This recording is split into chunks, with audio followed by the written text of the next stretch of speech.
Bonjour les mouvementeurs, vous allez découvrir dans cette vidéo pourquoi il faut vous protéger financièrement, mais vous protéger de toute urgence grave de chez grave. Vous allez vite comprendre. Et en même temps, je vais me permettre de vous donner quelques clés et quelques principes qu'il faut faire. Et puis j'aurai peut-être un cadeau à vous offrir, supplémentaire, qui va vous permettre de comprendre jusqu'à quel niveau vous êtes capable, vous, tout seul, sans personne, de vous protéger de ce qui se passe. Alors, on va démarrer sans plus attendre. La Covid, j'en ai très peu parlé. J'ai répondu à quelques amis qui m'ont écrit, dont vous, certains d'entre vous, et je ne me suis pas exprimé dessus. Pourquoi? Parce que, d'abord, la pandémie, j'y connais rien. Les maladies, graves ou pas trop graves, j'y connais rien. Moi, le rhume, comme tout le monde, quand j'en ai un, je prends des médicaments, de l'aspirine, je me mouche et j'attends que ça passe, alors qu'en réalité, je ne connais rien du tout sur le principe même du rhume. Qu'est-ce que c'est qu'un rhume? Et je pense que parmi vous, il y en a plein qui sont comme moi, incapables de savoir ce que c'est qu'un rhume. Mais là n'est pas le problème. Aujourd'hui, on est devant un matraquage d'informations qui sont pratiquement toutes fausses, et elles sont volontairement fausses. Alors on va prendre depuis le début, et vous allez comprendre pourquoi il va falloir que vous fassiez très attention à vos sous. Parce que là, franchement, ce qui est en train de se passer, c'est monstrueux. Nous avons en France une crise économique, mais qui est dans le monde entier. Sauf que on oublie quelque chose de très important. Le seuil de pauvreté en France est estimé aujourd'hui à moins de 1 000 € de revenus mensuels. La classe moyenne est à 1 500 € et la classe supérieure est à 3 000 € mensuels. Cette classe supérieure a le sentiment qu'elle vit dans la classe moyenne, ce qui est faux. Alors qu'aujourd'hui, lorsque tout va bien, c'est-à-dire quand tout va mal mais pas trop grave, c'est jusqu'à maintenant, il s'est avéré une chose qui est quand même spectaculaire. C'est que régulièrement, et les personnes n'y font vraiment attention, et c'est dommage, ce fameux pouvoir d'achat. Il y a quelques années en arrière, un timbre de lettres, poster un courrier, il y a plus de 20 ans, coûtait 25 centimes de francs, donc quelques tout petits centimes d'euros. Et puis, c'est augmenté tout doucement, nous sommes passés à l'euro, et aujourd'hui, envoyer une simple lettre, mais coûte une fortune, on est à plus d'1 euro, ce qui veut dire que si on était en francs, ça vaudrait plus de 7 francs. Mais vous vous rendez compte, poster un timbre, tout ça parce qu'on veut maintenir, je dis bien maintenir, une économie dite fonctionnel et de qualité. Alors que c'est faux, parce que si aujourd'hui on vous supprime 10% de vos revenus, vous pouvez acheter 100 baguettes. Si demain vous ne pouvez en acheter plus que 90, ça va mal, tout le monde pleure. Mais on ne s'en rend pas vraiment compte parce que les baguettes, on n'achète jamais, à part les restaurants bien sûr, 100 baguettes d'un seul coup. Alors comme vous n'allez pas les acheter ces 90 non plus, et que vous en achetez 2, 1, 3, 4 de temps en temps, le chiffre est dilué dans la capacité d'achat. Alors on a un ministre de l'économie qui est extraordinaire, c'est Monsieur Bruno Le Maire, je le cite, j'en ai rien à faire, ça m'indiffère complètement, qui se prend pour un surdoué de l'économie, et ça, il le connaît pas. Par contre, il se vante, c'est quand même terrible, que il a fabriqué un plan de relance de 100 milliards d'euros. Alors on va en parler de ces 100 milliards d'euros parce que c'est votre pognon. Qu'est-ce que c'est que ces 100 milliards d'euros? Alors il peut se vanter qu'il a fait quelque chose de terrible et de parfait, d'extraordinaire, qu'il a défoncé les murs et qu'il a fait quelque chose de fabuleux. Mais en fait, vous savez, quand on donne un revenu minimum vieillesse de 500 € à une personne qui est indigente et qui n'a pas les moyens de manger et qui est âgée, qui a des problèmes de santé, on la maintient simplement sous perfusion comme on fait d'un patient Covid hospitalisé. On lui met des tubes dans le corps parce que honnêtement, avec 500 €, vous voulez vivre de quoi? Vous voulez vivre comment? Vous voulez acheter combien de fois du poisson par mois? Et qu'est-ce que vous voulez acheter comme viande par mois? Et est-ce que vous pouvez vous offrir ne serait-ce qu'un petit gâteau une fois dans votre mois? Mais pas du tout, c'est totalement impossible. Et le vin, si quelqu'un aime un petit peu le vin, il pourra à peine boire un vin frelaté ou un vinaigre, mais certainement pas un vin sans aller dans des excès de qualité. Donc on maintient ces personnes-là, non pas la tête à ras de l'eau, mais très légèrement en dessous, et de temps en temps, on tire sur les cheveux juste pour qu'ils prennent une petite bouffée d'air. Avouez quand même que c'est quand même très désagréable. Alors avec ce fameux plan de relance, qui est quand même fabuleux, c'est que Monsieur Bruno Le Maire, grand Manitou de l'argent, a oublié quand même une chose. C'est qu'actuellement, et on vient dans le cœur du problème, c'est qu'actuellement, Ce plan de relance a été fabriqué par une seule chose, la BCE. Alors la BCE, la Banque Centrale Européenne, c'est elle qui décide pour toute l'Europe l'accord ou non de créer de la monnaie et donc d'emprunter puisque nous sommes tous en euros. Sauf que tous ces billets, ils sont fabriqués à partir de rien. C'est-à-dire que vous êtes devant votre imprimante, si vous voulez imprimer une feuille de papier, vous faites une lettre à votre grand-mère, vous l'imprimez une fois. Vous l'imprimez 1000 fois, à part le coût du papier et de l'encre et de l'électricité, bah, vous avez imprimé 1000 lettres, et c'est toujours la même grand-mère. Là c'est pareil, on imprime un billet, on en imprime 100 milliards, où est le problème ? Il n'y en a pas, on les a imprimés, ils ne valent rien puisque derrière, ils ne sont plus depuis très longtemps adossés à l'or. Alors ça aurait pu être l'or, ça aurait pu être le nickel, ça aurait pu être n'importe quoi, on s'en fout, mais techniquement c'est l'or. Donc puisque c'est plus adossé à rien, on peut fabriquer tous les billets qu'on veut. Quand un faussaire il fabrique des billets et qui, des faux bien évidemment, et qui les met dans l'économie en rachetant des petits trucs à droite à gauche, en prenant des petites mains qui vont dans les magasins, etc., puis qui refilent ça à nos pauvres commerçants. Eh bien eux, ils font marcher l'économie, mais ces billets-là, ils ne sont pas comptabilisés dans le système économique. On ne peut pas de toute façon, puisqu'on ne sait pas qui a des billets dans sa poche et qui n'en a pas. Et la seule chose qu'on sait, c'est combien on en a fabriqué à l'origine et injecté. Mais quand on en est à 100 milliards, qu'on ait même 1 milliard de plus ou pas, ça ne se voit pas. Donc cette économie qui est faite avec des billets de Monopoly, avec du papier torche-cul, eh bien croyez-moi, il ne sert à rien.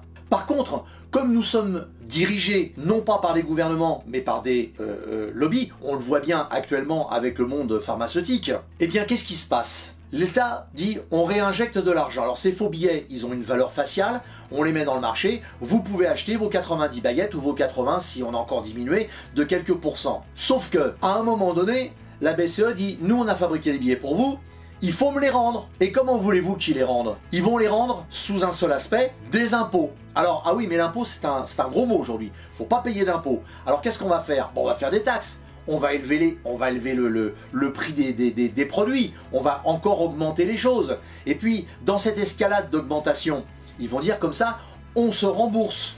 Mais en fait, ils se remboursent de quoi? D'une dette? Mais une dette qui a été fabriquée avec des billets qui n'existent pas. Alors c'est pas une dette, c'est simplement un subterfuge pour mieux nous voler, nous spolier, nous prendre ce qu'on a. Parce que nous, quand ils vont nous mettre la dette, alors pas forcément sur nous parce qu'on sera peut-être âgé à ce moment-là, mais sur nos enfants et nos petits-enfants parce que cette dette va durer très très longtemps. Et peut-être qu'un jour on ira même jusqu'à dire à un autre ministre de l'économie bien pensant, puisque j'espère qu'entre ce moment-là et aujourd'hui, le maire aura été viré et que le gouvernement aura changé, mais on en aura un qui dira peut-être on rembourse la dette Covid, exactement comme la dette sociale. Et entre-temps, on continue à faire des conneries monumentales. Je vais vous en citer une qui est quand même fabuleuse, c'est, vous savez, les fameux portiques pour les camions. Eh oui, il fallait faire une taxe pour les camions. Et les bérets rouges en Bretagne ont refusé catégoriquement, ils ont fait faire un mouvement de foule qui fait que finalement le gouvernement a annulé cette décision. En conclusion, on devait 800 millions d'euros à l'Italie. Oui, parce qu'en France, on n'était pas capable de gérer les portiques, il fallait les gérer ailleurs. Alors, je dis pas que notre principal créateur d'autoroutes français, qui s'appelle De Vinci entre autres, n'a pas la capacité de le faire, mais apparemment, il ne devait pas être compétent. Pourtant, quand on passe au péage, ça coûte une blinde. Mais bon, ça, c'est pas bien grave. Alors, on va en revenir au vrai sujet, c'est que ces camions-là, tout a été annulé. Et on s'est retrouvé avec une dette de 800 millions à donner aux Italiens. Et aujourd'hui, on ramène ça sur le tapis. Donc, non seulement on a payé pour les portiques, non seulement on paye une dette sur quelque chose qui a été annulé et qui a été fait trop vite, et maintenant on le remet à jour, sauf que les portiques ne sont plus valables. Ils ont été détériorés, beaucoup ont été enlevés, ils ne sont plus d'actualité, il faut recommencer tous les câblages, remettre les portiques en place, etc. Et mieux que tout ça, c'est que le prix de ce péage supplémentaire subi par les camions, il va être fait, tenez-vous bien, par région. C'est-à-dire que dans une région, ils vont mettre leurs taxes à eux, tout simplement. Alors, je ne voudrais pas dire, mais notamment, c'est le plus important, c'est les grandes métropoles comme Paris, Bordeaux, Marseille, Lyon, Lille, etc. Quand on a des gros camions, mais qui ne font que 150 ou 200 km, ils ne vont pas arrêter de payer tous les jours cette surtaxe. Et c'est pas spécialement les camions de l'étranger. Maintenant, pour faire 150 km, on va pas prendre le temps de monter un camion sur un plateau de train, lui faire tout traverser une fois qu'il sera... Le camion, le train sera complet, et puis lui faire 200 bornes et tout redécharger. Je veux dire, c'est inenvisageable. Donc les conneries, on continue à les faire. Donc non seulement on a cette dette qu'on va devoir rembourser, mais en plus on a ça. Et là l'État, et on en vient à un premier principe qui est grave, de plus en plus, l'État, appuyé par les grands organismes financiers mondiaux, sont en train de dire « Eh les gars, allez donc un petit peu taper dans les ressources des placements des gens. » Ah, les fameux placements. Alors, tous, hein, livret A, PEL, PEA, tout ce que vous voulez, ils veulent aller piocher dedans. Alors, c'est pas fait. Attention, j'ai pas dit que c'était fait. Mais ils ont terriblement envie de le faire. Et pour ça, ils sont en train de plancher sur le problème, de réfléchir de quelle manière ils pourraient le faire. Alors moi, je vais vous en donner un moyen qui serait très simple. Puisque de toute façon, vous prenez le livret A, qui n'est pas un produit bancaire, mais qui est un produit d'État. Les banques ne servent qu'à faire de la collecte et redonnent cet argent. À l'origine, le livret A était fait pour construire des immeubles de bas coût, de façon à loger les gens qui ont le moins de moyens et le moins de revenus, en règle générale, pour les aider à vivre décemment. C'est louable, c'est parfait. Sauf que ça sert pas à ça. Aujourd'hui, ça rembourse non pas la dette française à l'étranger, ça rembourse une partie seulement des intérêts de la dette. Alors puisqu'on est capable de fabriquer des billets qui ne servent à rien, moi je propose une solution qui est très simple. C'est simplement que puisque l'État peut déjà se servir de cet argent à son gré et il le fait comme il le veut, puisque vous n'avez jamais de traces, et que quand vous avez besoin de votre argent, bah vous allez le chercher dans votre livret A, ils vous le rendent, et là on retombe sur les billets de Monopoly qui l'ont rentré, et bien qui nous disent placez votre argent dans placez votre argent dans ce livret A, on monte le plafond et on vous donne 15% par an. Ils s'en foutent puisque de toute façon les 15% c'est des faux billets qui rentreront dans l'économie, mais c'est des faux billets, ça marcherait bien. Oui, sauf que ça les obligerait à dire on vous donne 15%. Et ça, ils veulent pas. Donc ils préfèrent nous dire, nous sommes les nantis, vous êtes la sueur sur le front, nous on vous fabrique des faux billets, et vous allez nous la rendre sur vos efforts, sur votre travail. Et quand on est âgé, eh bien, sur le travail que vous avez fait avant d'être à la retraite. Parce que la retraite, elle diminue, mais les cotisations des retraités, elles ont bien été payées à un moment donné ou un autre, parce que sinon ils n'auraient rien. Donc, il faut arrêter de rêver, il faut arrêter de délirer. Alors mon premier conseil, et je vais vous en donner plein dans les vidéos suivantes, c'est tout simplement, si vous avez un petit peu d'économie, il ne faut plus que cet argent soit en euros. Alors par exemple, pour la bourse, comme beaucoup de gens, j'ai un petit compte boursier. Eh bien ce compte boursier, il est obligé de passer par un broker.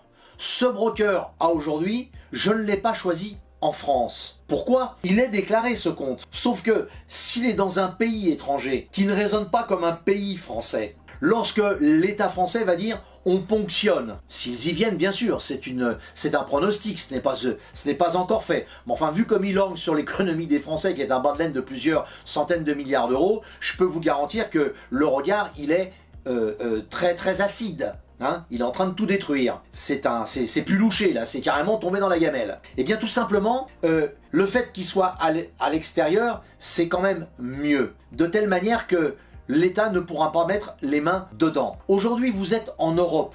Si vous ouvrez un compte bancaire dans un pays voisin, par exemple, je sais pas moi, l'Allemagne, la Belgique, pourquoi pas l'Italie, l'Espagne, le Portugal, choisissez un très bon pays. Des très bons pays, il y en a, hein, comme la Hollande, il y en a d'autres aussi, hein, comme la Norvège et la Suède, qui sont des pays intéressants, mais ouvrez un compte là-bas. C'est légal. Ce qui est illégal, c'est de ne pas le dire au fisc français. Vous le déclarez. Votre compte est en Espagne, vous le déclarez à l'État, ils savent que vous avez un compte en Espagne. Mais comment voulez-vous qu'il aille dessus? Impossible. Il faudrait qu'il puisse avoir la possibilité de dire que vous êtes un terroriste, un grand bandit ou autre, et que vous êtes un très grand trafiquant de drogue, d'argent ou autre. Alors que si vous prouvez l'argent que vous mettez dedans et l'argent que vous en retirez, bien évidemment, puisque vous avez des relevés de compte, eh bien, c'est en toute impunité que vous avez le droit de le faire. Nous sommes en Europe, ne l'oublions pas.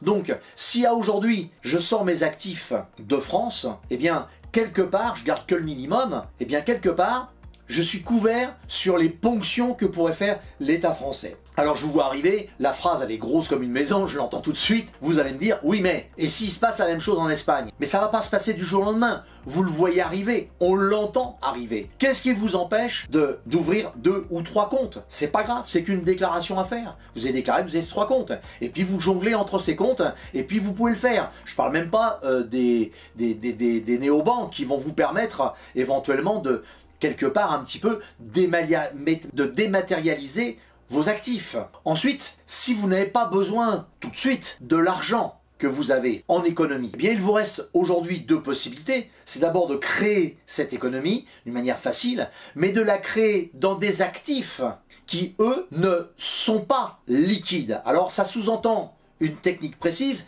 c'est qu'il ne faut pas que j'ai besoin de cet argent-là demain matin. Si je place le 21 pour dire le 22 finalement j'en ai besoin, il ne faut pas le placer. Mais si vous transformez vos euros en montres de collection, en bijoux, en or, que vous les transformez en actions, je parle d'actions de bourse bien évidemment, si vous les transformez en immobilier, etc., comment voulez-vous que l'État vienne vous dire, attendez, vous avez 100 000 euros de côté avec un appartement, et ben on va vous obliger à vendre cet appartement pour vous prendre cet argent. La seule chose qu'il pourrait faire, c'est une nouvelle taxe supplémentaire, et Dieu sait s'il y en a déjà beaucoup, sur le montant du loyer. Ça c'est possible, mais l'appartement vous appartient bien. C'est-à-dire qu'à un moment donné, on sera quand même obligé, le système fonctionnera toujours, donc on sera obligé eh bien, d'acheter et de vendre. Et il y aura toujours des citoyens et citoyennes, bien sûr, qui auront besoin de se loger. Donc dans tous les cas, votre actif aura une vraie valeur. Donc je pense qu'à aujourd'hui, il est très important de sortir de cette culture du bas de laine et de l'argent chez vous, caché dans un frigo ou autre, parce qu'on ne peut pas mettre des grosses sommes, et aujourd'hui ces grosses sommes elles ne permettent plus, comme on pouvait le faire dans le temps, de prendre un avion, de se payer un voyage ou de s'acheter une voiture. Essayez d'acheter une voiture à 25 000 euros ou à 20 000 euros avec une valise de cash. Je peux vous garantir que le garagiste va prendre la plus grande peur de sa vie, il va fermer son bureau, il va dire sortez monsieur, je ne peux pas le faire. Et il ne peut pas le faire, et il ne le fera pas. Non pas qu'il n'ait pas envie, simplement c'est les conséquences.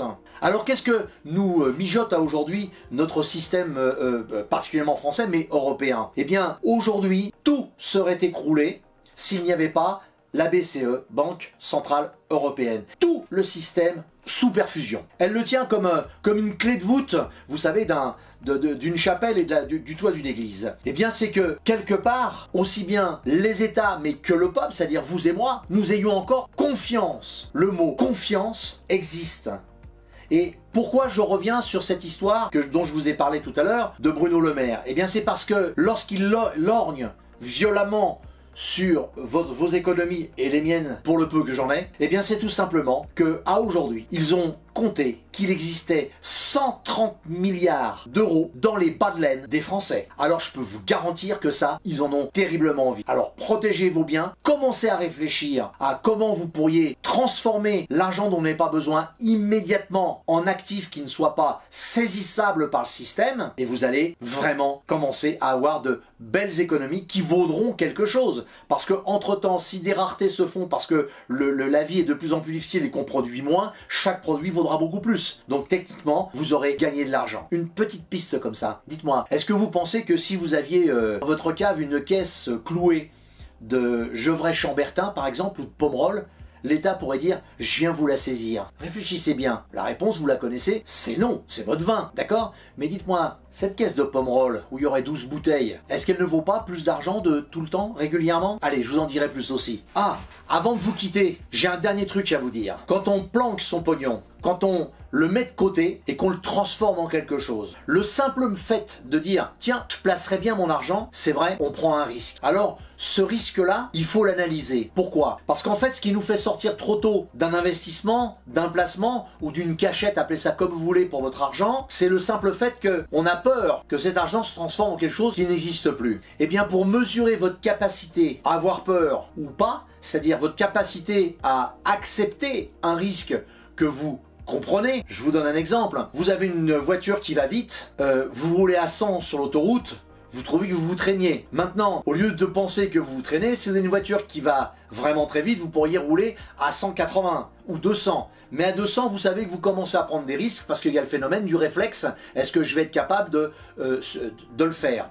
Eh bien, cette capacité à mesurer un risque, vous l'auriez de la même manière avec une petite voiture qui vous roulerait qu'à 140 ou 150 km/h quand elle est à fond, et puis vous roulez à fond tout le temps. Là, vous prenez risque parce que vous êtes à la limite du véhicule. Et bien de la même manière, cette notion de capacité à comprendre le risque, elle se mesure. Alors je vais vous offrir gratuitement, bien sûr, comme on l'a fait déjà d'ailleurs précédemment, je vais vous offrir un test qui va vous permettre, juste en dessous de cette vidéo, qui va vous permettre eh bien, de mesurer la réalité de votre capacité à approcher cette notion de risque. Et dans tout ce que je vais vous dire dans les prochaines vidéos, vous pourrez le faire en mesurant par rapport à votre connaissance de vous-même et de votre capacité à prendre du risque, ce que vous pourriez faire pour le plus vite possible, planquer votre pognon, le faire fructifier parce que nous sommes finalement néanmoins dans une bonne période. Quand tout va très très mal, il y a toujours des astuces. Et des astuces, j'en connais pas une, j'en connais 1000.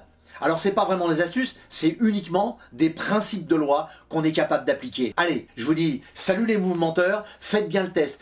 Pour faire le test, c'est bien si vous vous abonnez. C'est sympa, vous abonnez à la chaîne, comme ça vous avez votre alerte et puis c'est nickel. Je vous dis, salut. Vous avez remarqué que je mets beaucoup de cœur dans toutes mes vidéos. J'essaye de mettre beaucoup de contenu. Alors, soyez cool pour que je puisse continuer à vous donner plein de contenu.